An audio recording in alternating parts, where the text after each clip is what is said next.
መጽሐፈ ዕዝራ ምዕራፍ 1 በኤርምያስም አፍ የተናገረው የእግዚአብሔር ቃል ይፈጸም ዘንድ በፋርስ ንጉሥ በቂሮስ በመጀመሪያው ዓመት እግዚአብሔር የፋርስን ንጉሥ የቂሮስን መንፈስ አስነሣ። እርሱም በመንግሥቱ ሁሉ አዋጅ አስነገረ። ደግሞም በጽሕፈት አድርጎ እንዲህ አለ።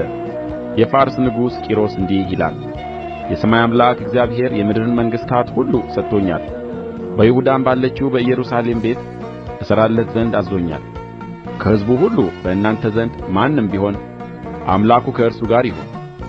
እርሱም በይሁዳ ወዳለችው ወደ ኢየሩሳሌም ይውጣ። በኢየሩሳሌምም ለሚኖረው አምላክ ለእስራኤል አምላክ ለእግዚአብሔር ቤት ይሥራ። በሚኖርበትም ስፍራ ሁሉ ለቀረው ሰው የአገሩ ሰዎች በብርና በወርቅ በዕቃም በእንስሳም ይርዱት።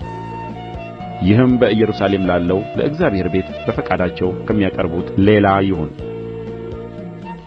የይሁዳና የብንያም የአባቶች ቤቶች አለቆችም ካህናቱም ሌዋውያኑም በኢየሩሳሌም ያለውን የእግዚአብሔርን ቤት ለመሥራት ይወጡ ዘንድ እግዚአብሔር መንፈሳቸውን ያነሣሣ ሁሉ ተነሡ።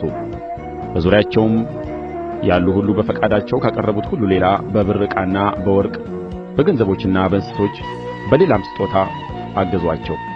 ንጉሡ ቂሮስም ናቡከደነፆር ከኢየሩሳሌም ወስዶ በአማልክቱ ቤት ያኖራቸውን የእግዚአብሔርን ቤት ዕቃዎች አወጣ። የፋርስ ንጉሥ ቂሮስም በመዝገቡ ላይ በነበረው በሚትሪዳጡ እጅ አወጣቸው። ለይሁዳም መስፍን ለሰሳብሳር ቈጠራቸው።